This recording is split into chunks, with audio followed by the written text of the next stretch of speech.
Bulls are starting off the quarter with a big rally. We have a 3% gain on the day as of about 3:15 p.m. Eastern. We still have about another 45 minutes to go in the market, but SPY is trading back above that 365 level and has cleared actually Friday's high. And again, we still have a little bit of time left. I want to keep a couple things in mind here before we get too bullish, is that we did have a big options expiration. A lot of puts rolled off last week, and what that means is that the dealers or the market makers don't need as much hedging. So there could just be some natural rehedging or de-hedging, I should say, from the market makers, which could add to this rally, as well as regular monthly inflows from pension funds and 401ks and all that stuff. So we want to keep this one-day rally in perspective, and let's take a look at a couple key levels for the day. I'm looking at the market net flow from Tradedics, and one of the things I like to look at here, this is a 1-minute chart of SPY, this white line. We're going to see the call premium really kind of pick up today. This is a clean call premium increase, so there are calls being bought across stocks, and we also are seeing puts being sold across stocks as well. So this is net bullish.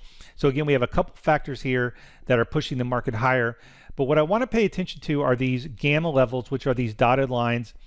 We first remember we had a gap up of about 1% or so this morning.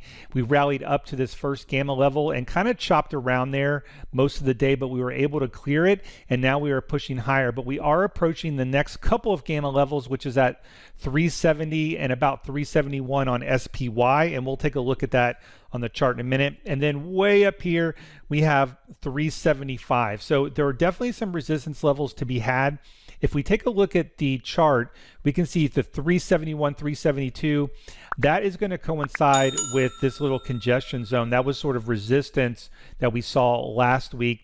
And 374, 375 is going to be this gap fill area. So one of the ways we're playing this is by selling short dated call spreads up in this area. We started a position today. We're obviously taking a little bit of heat, but if the market does rally up into those gamma zones, we can add to that position. And when we look for some sort of pullback, we'll be able to pull a profit. So that's generally what we're looking for over this week. And again, those levels are 370, 371 in SPY, and then 375. And obviously we could get a pullback at any time. And if you'd like to see more SPY analysis like this, hit the like button, and I'll see you in the next video.